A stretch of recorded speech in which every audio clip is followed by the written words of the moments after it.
Alright. Welcome back to Metal Heroes Review, episode number 30. Here reviewing episodes 7 to 10 of Space Sheriff Shaider. I had to look up basically we're discussing episode 7 to 10 here. I had to look up because I kind of forgot basically, but something I looked up, I watched a little bit of I remember now. Okay, the plot of 7 is this. Someone gets to get hands to a scientist who apparently created this hybrid of called the Rose Frog, where he combined a frog with a flower. And excuse me, Fuma, like usual, wanted to get their hands on it. And by the way, this is the first of 2 episodes in a row where Dai has to work with a civilian.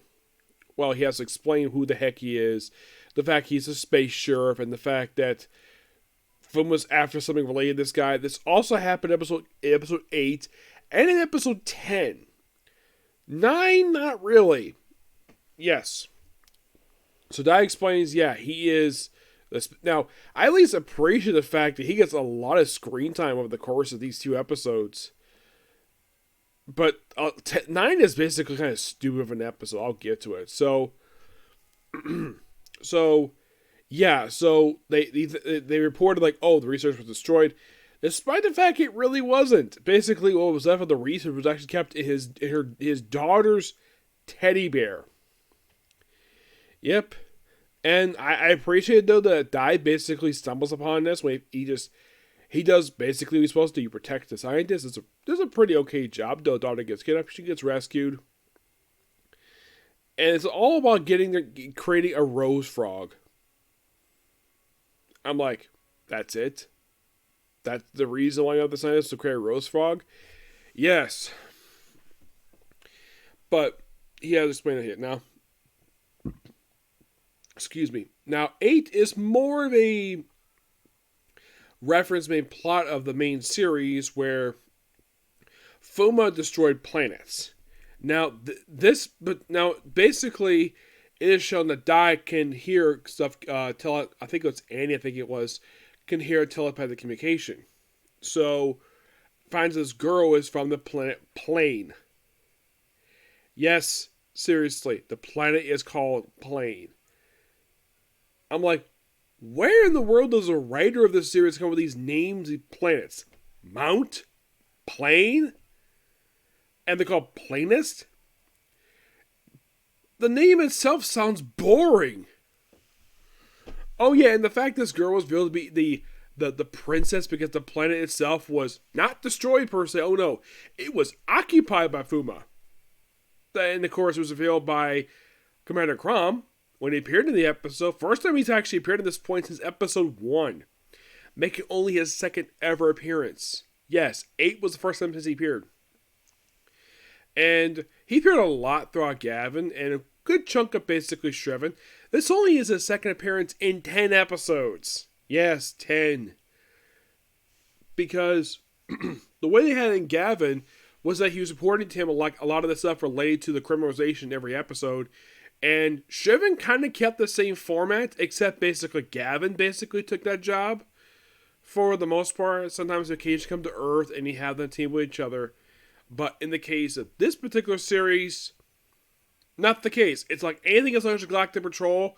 It's like the name Galactic Patrol. It's the first time it's been mentioned since episode 1.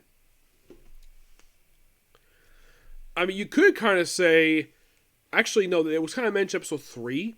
But you could say so far in the course of 10 episodes, the only episodes that kind of feel like basically canon is 1, 3, and I'd say presumably 8. So, apparently, this teenage girl's, her name is Benny, and when she's on Earth, she apparently, here's the strange thing, though. Apparently, she's never seen Dai before. This matter of fact, he saved her life, and she's a rebellious teenager. I'm like, what? Yeah, it felt as though, basically, this episode did have a rewrite. First she's like a normal teenage girl, and then she becomes a punk? What? Yeah, and Fuma wants their hands on her because she's the princess of the planet Plane. Oh yeah, and her real name from the planet Plane is Benny. I am not kidding about that. We have a teenage girl going by the name of Benny. What is her real name? Benjamin? I mean, seriously, Benny? Yeah, and the fact that the way that she's that when they meet the rider of the plane spaceship, it's like it's a small glass half orb. I'm like, that's the spaceship, and then she just and apparently instead of meet the representatives, say, hey, we're your people. Nope, let's just drag her up, transform her into a princess, and fly away. Or at least, basically, she actually waved. She actually telepathically gave her adoptive parents a goodbye. Fine. That was an okay ending, but it just felt as though this episode was like, what? It felt very rushed. Like, oh, she's from the plane, okay. And she's the princess. What? Yeah. So, I do like Quam stuff in here. It's just that the name of the planet is not an interesting name. Plain. And the fact that, well, her Earth name is more interesting than her birth name. Excuse me. Oh, by the way, her biological parents do not thank the Earth parents for raising her for 14 years. Nope. No thank you. It just basically, come on home, Benny. I'm like, what the heck? This is really dumb. It was kind of a dumb ending. And it felt like, basically, like, I'm watching the series so far, I'm like, did this series have an actual budget? Because I almost forgot to mention here, 7 has started this thing where Shaider's vest on his suit is fading out. Like in some shots, it could be stock footage, where it's basically normal blue. Here, it's basically fading out for some strange reason. Some shots basically have them like that. For some unknown reason, it's like that. I do not know the reason for it. Could it be like battle tested? I don't know. It's like maybe the paint they used for this suit was wearing off. I mean, could it show the fact that the show was kind of cheap? It's possible. No wonder why this was the last one and why they went basically what different route they did with it, which probably was a smart move. So, yeah, I did like basically some of the stuff relates to the stuff from the stuff with the Galactic Patrol stuff. That was probably the best part of the whole episode of episode 8. It just felt as though, like, oh, they want to get hands on this girl to take control of the planet plane, which had been freed by the Galactic Patrol, and it's at peace now. They just achieved peace.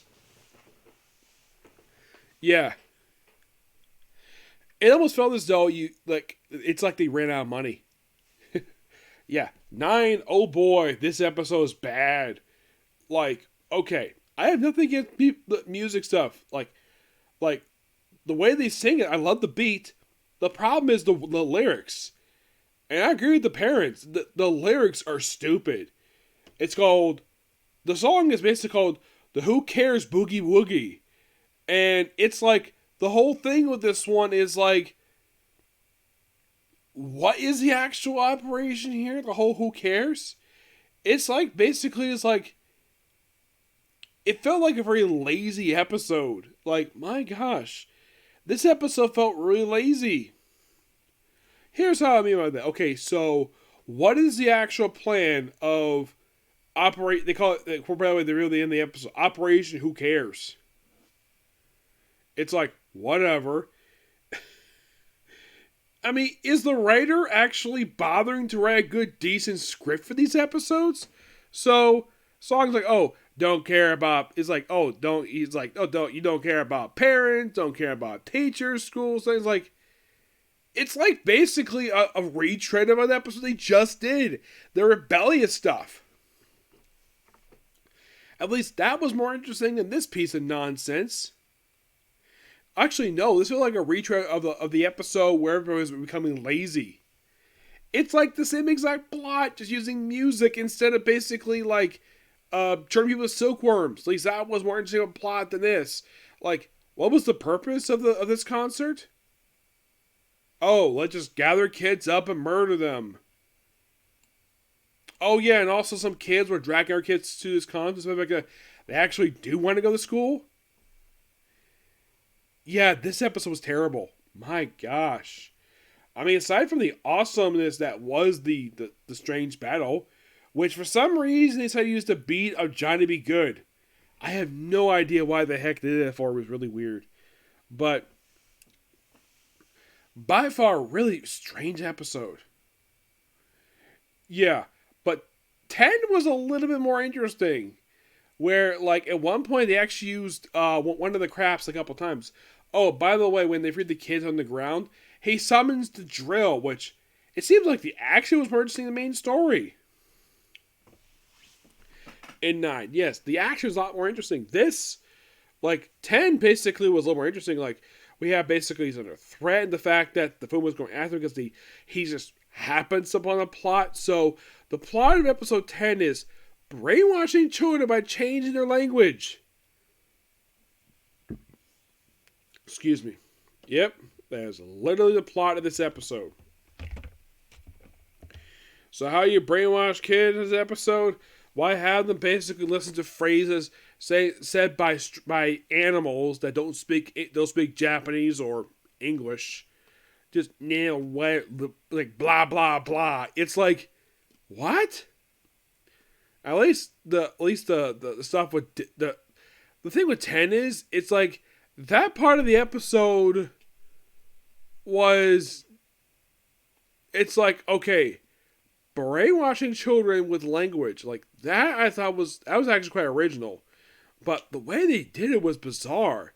It's like, oh, because it's for kids, let's basically have it where we use the regular music we actually see if it. By the way, also I should point out though, when in some of the monsters last few episodes, it's like they dropped the whole thing of like, oh, let's have Priest Poe ask Kuba for a monster, and her throwing it into this clam.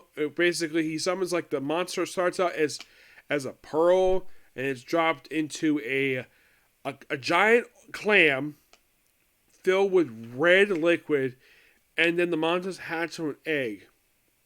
Here it's like, oh, the monsters have already hatched. Okay, interesting. It just felt very blah. Like, some of the stuff in this episode was really kind of weird. I do like the dies under threat. I thought that was really cool. Though once again, we still have the thing of like, oh, let's have Dai's suit fade out for no reason. Yes, I do. I would love to hear the explanation of why in some shots Dai's suit looks nice and shiny, and here it looks so. It doesn't look like it's falling apart per se. It's the paint is falling off. I don't know why. So I'm thinking based on how I react to these episodes, or review these episodes, like, am I dropping the series? No, I don't have any plans to do that at all. I mean, oh, also, I forgot to mention this too when it comes to Priest Poe. And 9 was the first time that Dai has actually met Priest Poe. Like, he's met the General, he's met the Ninja Girls, he's met the American Soldiers. Never met Priest Poe before. This is the first time, though, was via projection. But kind of in a way, this was the first time he's actually met her. Well, even though she is played by a guy. Though, there's something else so interesting, though. I forgot to mention this because I did a little research. Priest Poe did appear on VR Troopers, but here's something you might find interesting. Her VR Troopers counterpart was played by a woman. Not a guy, dressed up as a woman. And you think basically this whole thing is a recent trend. No, this is something the Japanese have done for decades, where occasionally they have guys basically play women for no reason. It's just that basically some producers think that guys will look good in girls' attires. Instead of, casting a woman. It's like, what's wrong with having a hot woman basically play this character? Why do you have to have a guy? I mean, the last series had an actual female villain in the series, and she was interesting. This Priest Poe, it's like, oh, she or he. I mean, you can definitely tell just by the appearance, the face, the voice. It's a freaking guy in a girl costume. Yes, that's the only problem with Priest Poe is that it's a guy claiming to be a woman. Which, yes, I did mention in my first review of this when I was talking about this that this is actually a retread from Gavin. Yes, Gavin did the same thing too, where we had a woman who claimed to be a lover of Diahor and have be the mother of Diahor's son, and it's played by a guy. Yes. And watching Snyder now, it's reminding me a lot of Gogo V, a series that aired 2 years prior to this one, and I think that they may. I think at this point, I'm trying to think. What was the series? It wasn't Sun Vulcan. No, Gavin aired the same year as Gogo V. I think it was. I think it was Changeman. Yeah, I think that Toei may be losing faith in the Metal Heroes at this point in time, so they took some of the money from what was supposed to go to Shaider and put it to Changeman.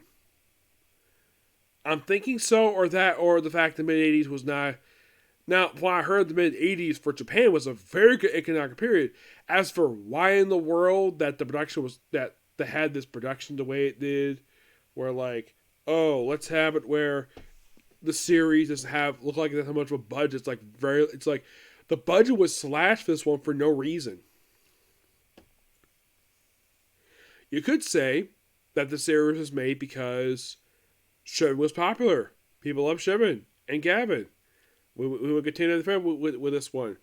So let's just create a series for no reason. And by the way, this continued for the series wrapped up for the next 14 years. Yes, seriously. The series, the final of this thing that wrapped up in 1998. Well, though I'm going to review here right now. I am not discussing the last two Metal Hero series. Why? Because they're kid shows. Not interested. Okay, so now you probably think, oh, it's the main thing is it's the kids are the stars of the show.